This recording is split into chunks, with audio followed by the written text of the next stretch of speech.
Integrantes da oposição, como Flávio Bolsonaro, comemoraram o resultado na CCJ, na Comissão de Constituição e Justiça da Câmara, mas já manifestaram que defendem a responsabilização de menores a partir de 14 anos, ao invés dos 16 anos, conforme analisado na proposta de emenda à Constituição que passou na CCJ. Para falarmos mais sobre essa iniciativa e também sobre a possibilidade de ser vice na chapa de Flávio Bolsonaro, recebemos agora a deputada federal Júlia Zanatta, do PL de Santa Catarina, a quem agradeço demais pela participação. Deputada, seja sempre muito bem-vinda aqui à Jovem Pan. Muito obrigado. Obrigada pela oportunidade de estar aqui conversando com vocês. Estou à total disposição. Perfeito. Deputada, queria primeiro repercutir a proposta de emenda à Constituição que passou pela Comissão de Constituição e Justiça.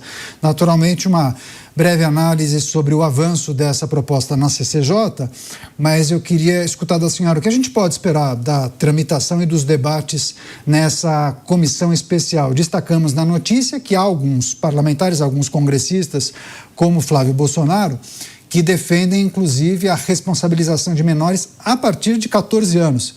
Parece que há outras propostas parecidas, similares, que também tratam de redução da maioridade e, possivelmente, nessa comissão especial, haverá a possibilidade de fundi-las. É isso? Gostaríamos de escutá-la. Bem-vinda mais uma vez.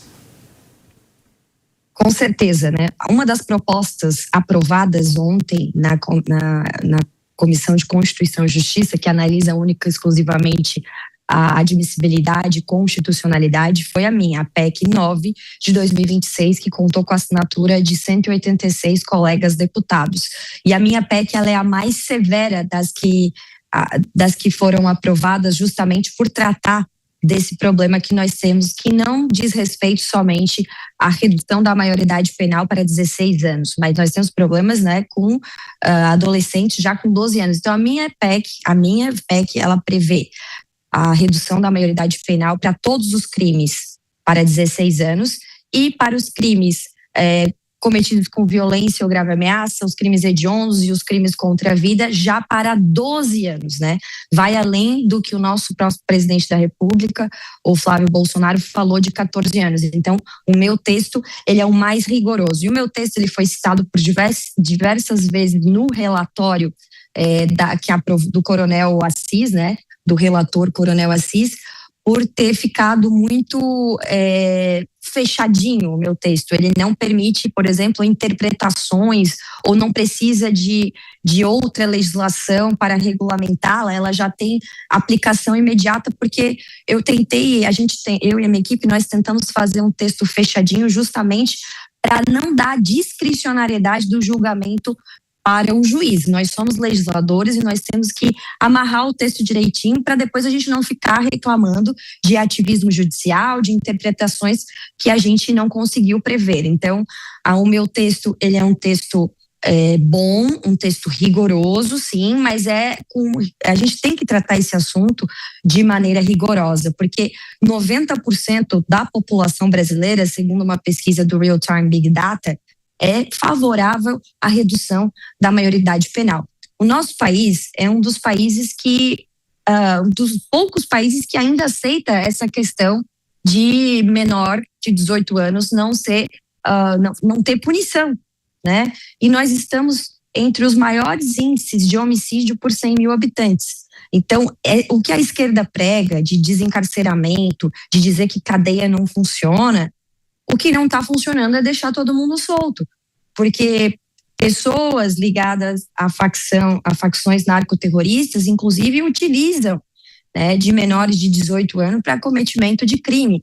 Então, se o cara que tem 16 anos, ele já pode decidir o rumo do país, votando para presidente, escolhendo o prefeito da cidade, os deputados, se ele já pode fazer essa escolha, por que ele não pode ser punido? Por que ele não tem capacidade para ser punido por um crime que cometeu? É um total contrassenso e o Congresso Nacional precisa enfrentar esse tema. Vale lembrar que teve uma PEC de 1993 que já foi aprovada na Câmara dos Deputados e que acabou sendo arquivada no Senado, né? Deixaram morrer por isso a gente precisou apresentar novas PECs. O próprio senador Flávio Bolsonaro também tem uma PEC dele que tramita lá no Senado. E agora a gente teve essa vitória. O que a gente pode esperar? Eu espero, sinceramente, a mesma celeridade do presidente Hugo Mota, a mesma vontade, a mesma disposição do presidente Hugo Mota, com que ele fez, o mesmo nível de tratamento que ele deu à PEC do fim da 6x1. Porque ele foi muito ágil a pedido do Lula nesse sentido. E ele disse que era um apelo popular. Pois bem, a PEC da redução da maioridade penal é um apelo popular muito, mas muito maior, 90% da população. Eu espero do presidente Hugo Mota a mesma agilidade. Agora, vocês estavam noticiando que o Lula está sendo, não sabe o que vai fazer, porque com essa questão da redução da maioridade penal, porque a esquerda toda na Comissão de Constituição e Justiça votou contra. A deputada Tabata Amaral, que está lá presidindo o GT de misoginia, que quer punir pessoas por questões subjetivas, ela votou contra a redução da maioridade penal. Recebendo a Rede Jovem Pan, todos com a gente aqui em Os Pingos nos Is, entrevista especial com a deputada federal Júlia Zanatta, do PL de Santa Catarina. Inclusive, a deputada tem um mapa de Santa Catarina no seu gabinete, a deputada que é de Criciúma. Deputada, eu peço licença, os nossos comentaristas farão perguntas. Vou começar com o Roberto Mota. Você, Mota. Deputada, boa noite. A preocupação número 1 do brasileiro é segurança pública. Todo mundo vive com medo de ser assaltado, de ser vítima de um crime violento. Na sua opinião, quais são os obstáculos para que o Congresso endureça a legislação penal no Brasil? O obstáculo maior é o governo Lula, a esquerda toda que é abertamente contra, e eu acredito que o governo Lula vai trabalhar para que essa PEC não possa tramitar com a mesma celeridade que foi na questão da 6x1, porque é algo que prejudica eles, que deixa eles expostos de que eles não querem punição para criminosos. Mais uma pergunta, Diego Tavares. Sua vez, Diego. Deputada Júlia Zanatta, boa noite, um prazer conversar com você aqui no Pingos nos Is. Deputada, você falou no seu primeiro comentário a respeito de ativismo judicial, que fechou o texto da PEC para que não ocorra ativismo judicial, que não seja dada interpretação à aplicação dessa lei. Mas tem um ativismo judicial que precede e inclusive está se tornando histórico no Brasil, que é o Supremo Tribunal Federal como instância final do processo legislativo. Eu citei há pouco a possibilidade de que a PEC da redução da maioridade penal vá parar na mesa de alguns dos ministros do Supremo. Como que a base oposicionista ao governo está se preparando para caso isso ocorra, para que caso a PEC seja judicializada, vá parar na mesa dos ministros? Como que a oposição está encarando essa possibilidade, que é uma realidade, não tem como a gente descartar no trâmite da PEC da redução da maioridade penal? Diego, obrigada pela pergunta. É sempre bom lembrar o momento estranho que nós vivemos no país de cancelamento do voto democrático, que eles dizem tanto defender a democracia, mas não respeitam os representantes legítimos do povo. Seria uma total aberração, mas seria só mais uma aberração no momento atual que a gente vive no Brasil. Porém, está tudo sendo feito de acordo com a Constituição. Nós temos a prerrogativa de mudar a Constituição através de propostas de emenda à Constituição. E é exatamente isso que eu fiz, por exemplo, no meu texto da PEC 9, que muda o artigo 228 da Constituição.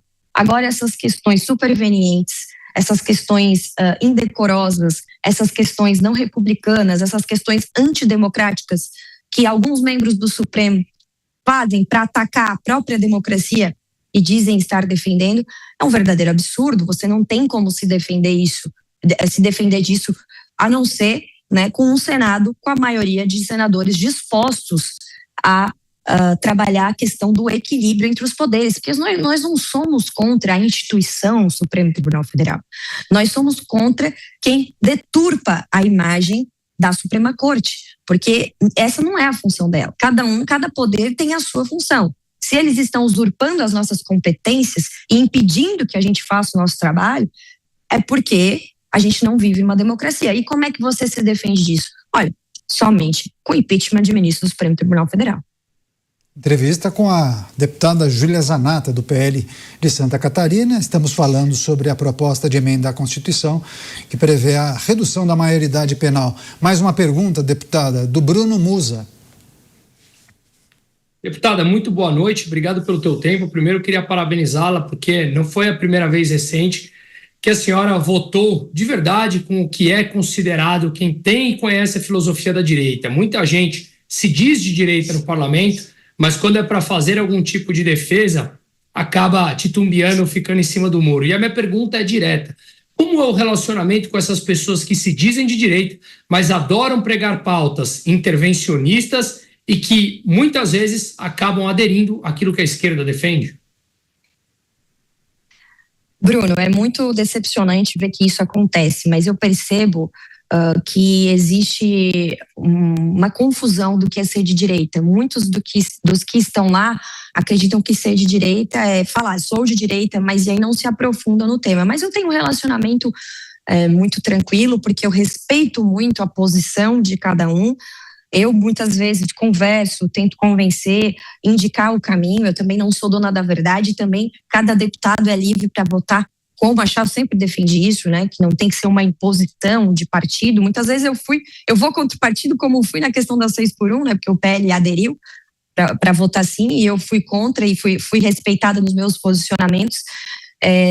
Eu acho que isso é do jogo, e quem tem que julgar isso é o eleitor. E eu espero que ele consiga julgar de uma forma correta, porque nós precisamos avançar em temas importantes para o Brasil, e para isso nós precisamos de coragem, né? A maior das virtudes é a coragem, porque ela garante todas as outras. Nós precisamos de responsabilidade e nós precisamos de dar um norte. O líder político, quem ascende a uma posição política importante, como deputado federal, senador ou qualquer outra posição, ele não está ali somente para ser aplaudido. Ele tem que estar nas horas boas e nas horas ruins, mas tem que fazer política pensando nas próximas gerações. A gente não pode a vida inteira ficar nessa de fazer política só pensando na próxima eleição. Não, veja bem, eu vou perder seguidores porque isso é impopular.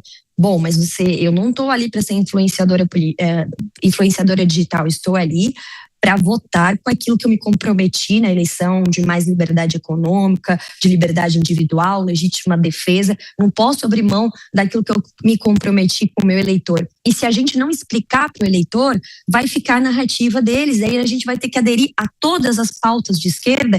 Como que nós vamos apresentar um novo projeto, dizer que o nosso projeto é de direita, se nós aderimos a todas as pautas de esquerda? Isso é um contrassenso e a gente perde força. Precisamos ter coragem para nos posicionar. Mais uma pergunta agora do Cristiano Beraldo.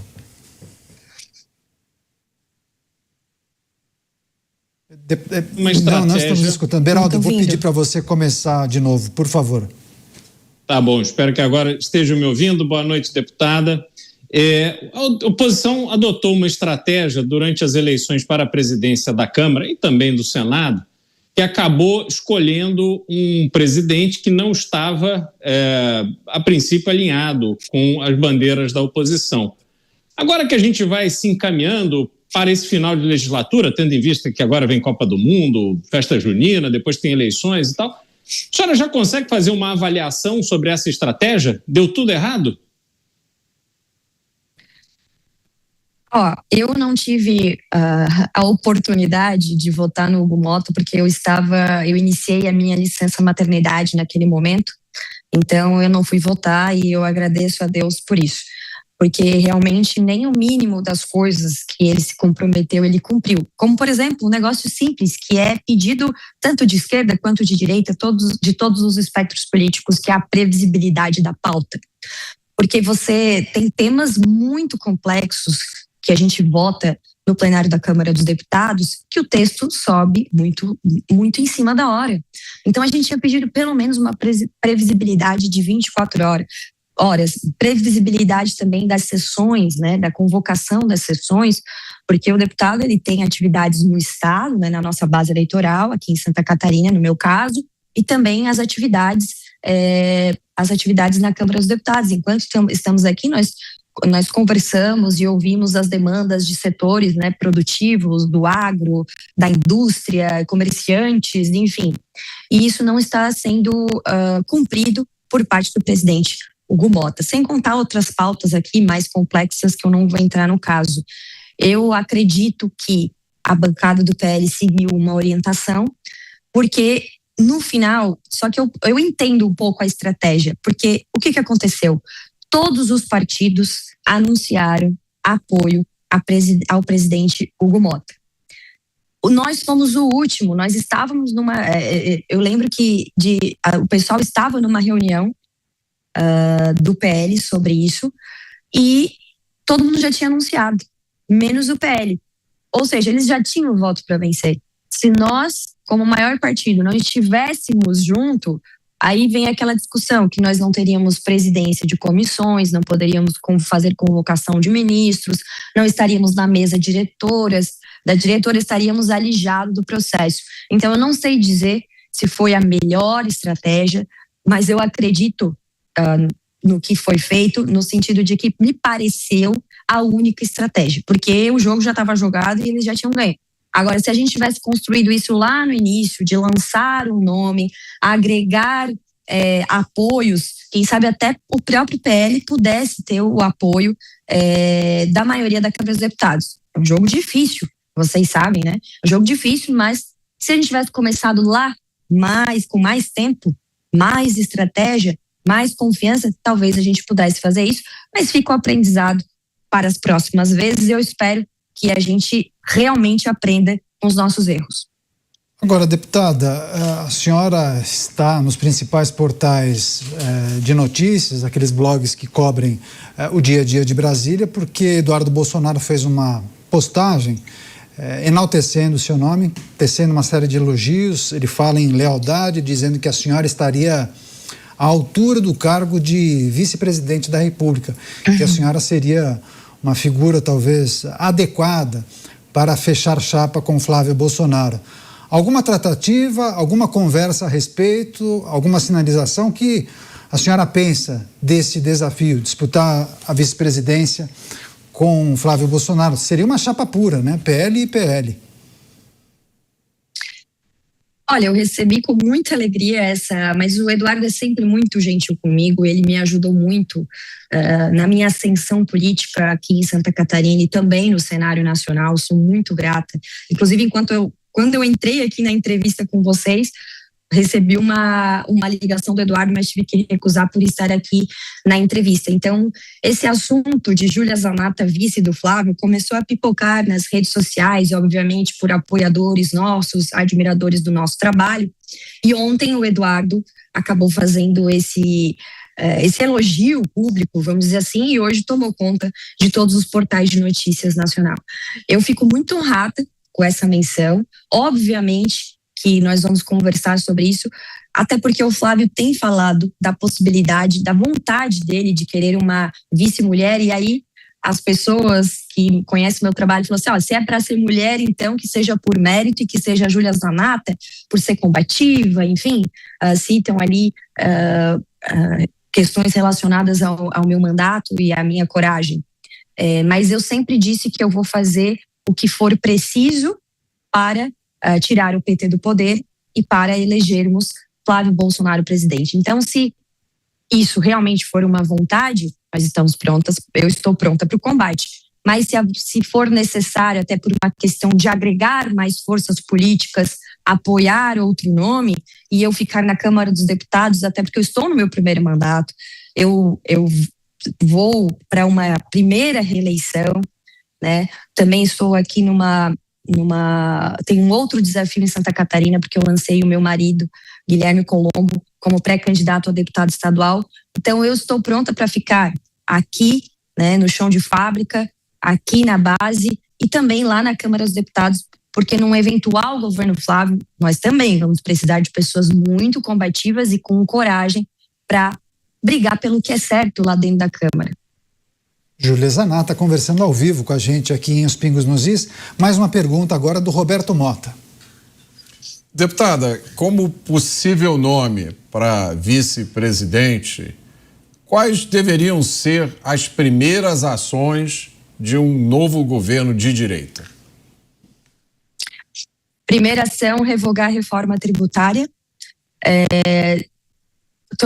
Tô em dúvida qual seria a primeira aqui, né, de prioridade, mas voltar com os decretos para a questão do armamento civil, porque no 1º de janeiro Lula fez todos os decretos do presidente Bolsonaro, que dava mais liberdade e mais dignidade ao cidadão, né, com a possibilidade de ele se defender.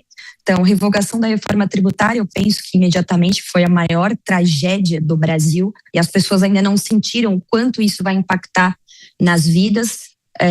Essa questão do armamento, a questão que o Flávio já fez mesmo antes de ser presidente, que foi a classificação do Comando Vermelho e do PCC como organizações terroristas, e aí a gente poder fazer um bloco aqui na América Latina, né, ou em toda a América, na verdade, junto com os Estados Unidos, de combate às organizações narcoterroristas, porque a gente não consegue fazer isso isoladamente. A gente viu uma notícia essa semana, e o Flávio até comentou, da falta de recursos para cuidar das fronteiras.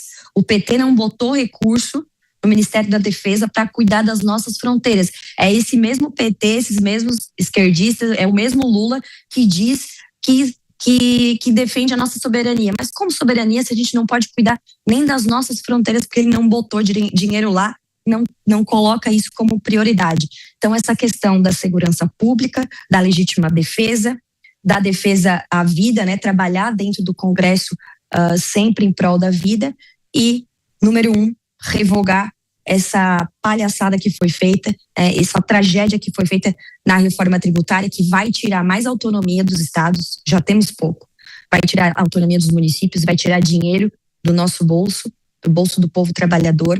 Então, nós temos que trabalhar para diminuir os impostos da população. Nós temos que trabalhar para a gente ter uma geração que saiba o valor do trabalho, saiba que o governo não produz nada, ele só arranca dinheiro da gente. Então, eu sonho com um Brasil mais próspero, um Brasil mais justo, mas para isso nós precisamos ter coragem para enfrentar os temas que importam. E claro, né, Roberto, a gente precisa de um governo que chame mulher pelo nome, mulher de mulher. Hoje nós temos um governo, o governo Lula, ele apaga dos documentos oficiais a palavra mulher, ele promove um apagamento da palavra mulher.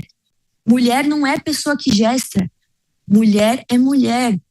Mulher não é pessoa que menstrua, mulher é mulher. Nós precisamos desse respeito, nós não podemos ver a palavra mulher sendo apagada dessa forma por um governo que diz justamente defender as mulheres. Os desafios para o Brasil, nessa entrevista com a deputada Júlia Zanatta. Mais uma pergunta do Diego Tavares.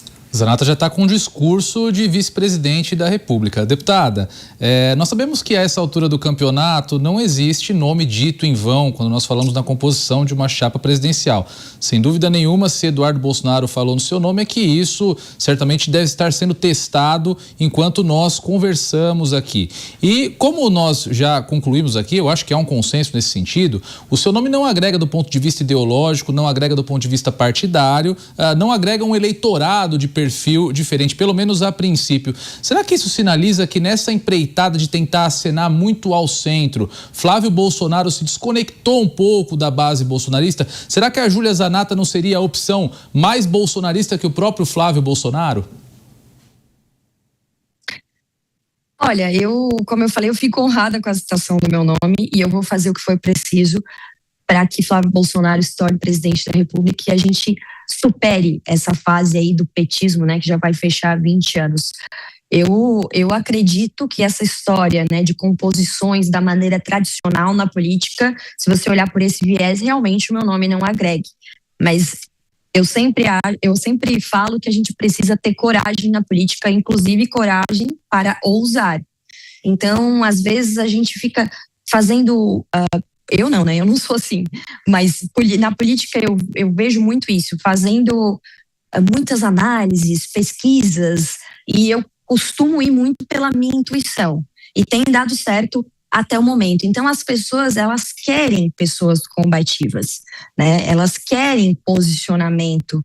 e talvez realmente eu ofereça isso, porque o Flávio, eu vejo que ele tem uma habilidade política muito forte, né? Ele, diferente do presidente Bolsonaro, vamos dizer assim, eu me identifico com a personalidade mais do presidente Bolsonaro, só que a minha personalidade e a do presidente Bolsonaro, elas nos trazem problemas também, porque a gente gera inimizades, a gente fala na cara, a gente não passa a mão na cabeça, isso gera problemas políticos também, na mesma medida que gera pessoas que gostam do nosso jeito, da nossa coragem. Então eu acho que, assim, modéstia à parte, Flávio e Júlia seria uma boa composição, sim. Mais uma pergunta agora do Cristiano Beraldo. Sua vez, Beraldo.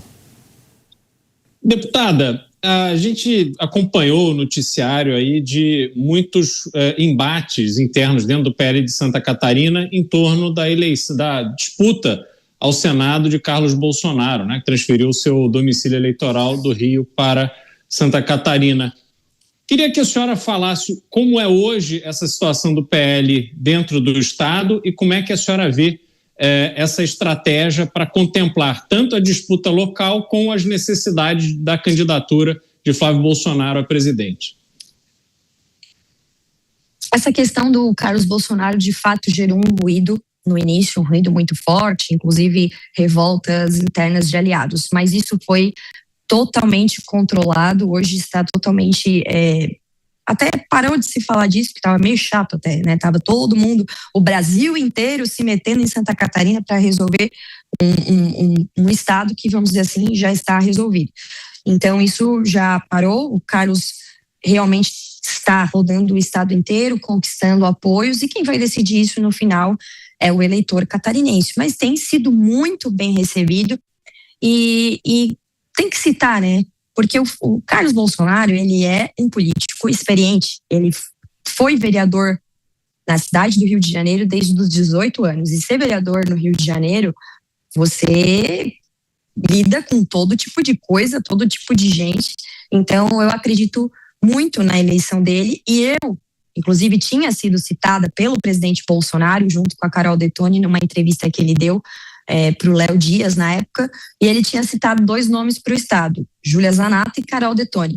Depois o presidente Bolsonaro, antes de ter sua liberdade restringida, antes de ir para a prisão domiciliar e até para a cadeia, ele me ligou e falou assim, deputada Júlia, não, ele falou, Zanata, o meu filho quer ir para Santa Catarina, você cederia o lugar para ele? Eu falei, presidente, a vaga nunca foi minha, eu sempre defendi que o senhor que tinha que escolher a vaga, sempre defendi isso aqui em Santa Catarina, então a vaga é sua, o senhor faz o que o senhor quiser, inclusive estou no meu primeiro mandato, sou muito grata, né, tudo que fizeram por mim, e vida que segue. Então foi isso que foi feito. Agora esse assunto de Carlos Bolsonaro realmente não é mais nenhum problema, nem interno e nem externo. Agora quem vai decidir é o eleitor catarinense. A gente quer agradecer a participação da deputada Júlia Zanata, que mencionou essa situação em Santa Catarina. Nas últimas eleições, a primeira vitória, a primeira disputa, né, deputada, para a Câmara Federal, foi a 6ª mais votada do Estado, mais de 111 mil votos. Deputada, seja sempre bem-vinda aqui à Jovem Pan. Muito obrigado, viu, pelas informações, pela entrevista, pelo tempo dedicado aqui à equipe da Jovem Pan. Grande abraço e até a próxima. Muito obrigada, foi uma honra para mim poder participar com vocês e estou sempre à disposição. Tamo junto. Fiquem com Deus. Muito obrigado, até a próxima.